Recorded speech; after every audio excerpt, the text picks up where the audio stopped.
Man, it's low-key lockdown, and despite the loss that BENOIT SAINT DENIS had took against Dustin Poirier, even though he got knocked out, you know what? This definitely does raise my stock on BENOIT SAINT DENIS because I did not know he was that good. I really thought that he was just overhyped at first.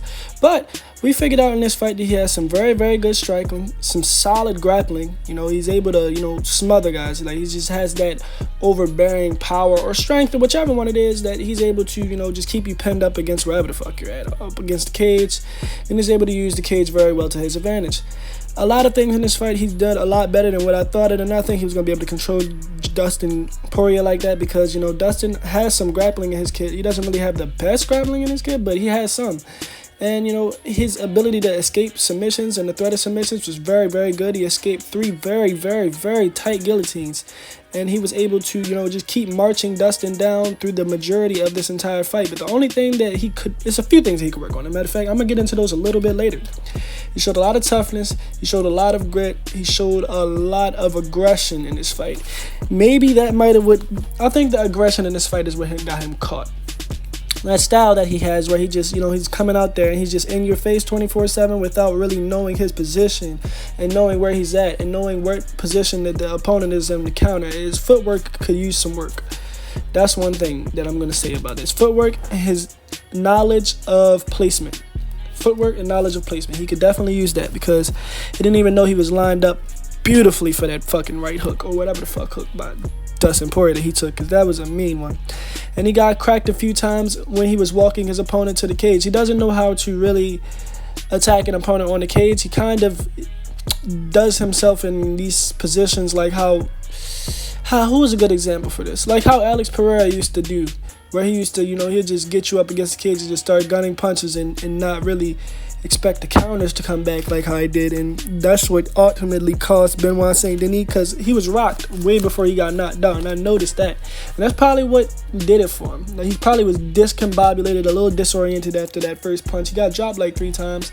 But he did put on a show. He definitely showed that he is out there to, give us a good performance. He gave us an overall good performance. He can make his way back up into that top 5. I'm telling you, he can. I don't think there's a lot of other people that are competing with that or going to be able to knock that the fuck out. I mean, that thing that is BENOIT SAINT DENIS, because what the fuck is that shit, bro? But BENOIT, he could definitely make his way into the top 5, and I feel like he is definitely a future top 5er, and he will be one of the futures of this division, as well as Arman, him, and Rafael Fiziev, and whoever the fuck else comes into. I think Jalen Turner will be up there too, and whatever other person comes in to fill that top 5 positions out. I feel like those would be the top 5s that, are just, how Dustin Poirier, Justin Gaethje, and Charles Oliveira are. They're just sitting around in the top 5 and they just keep rotating out between title shots. I feel like those would be the next generation of that. But BENOIT, man, he has a lot to work on defensively. His offense is pretty good. His offense is solid. His grappling offense is very, very. He could use better takedowns. His grappling defense is excellent, though. His grappling defense is excellent. I ain't gonna lie, he has a very good grappling. That's what it is. He's very good grappling, and he has some decent striking. Body shots are on point. His position in offensively questionable, but he just needs better defense, and that's what I feel like would make the difference. That'd make or break him in deciding whether or not he breaks into that top 5. And I feel like this is not a fraud check by any means whatsoever.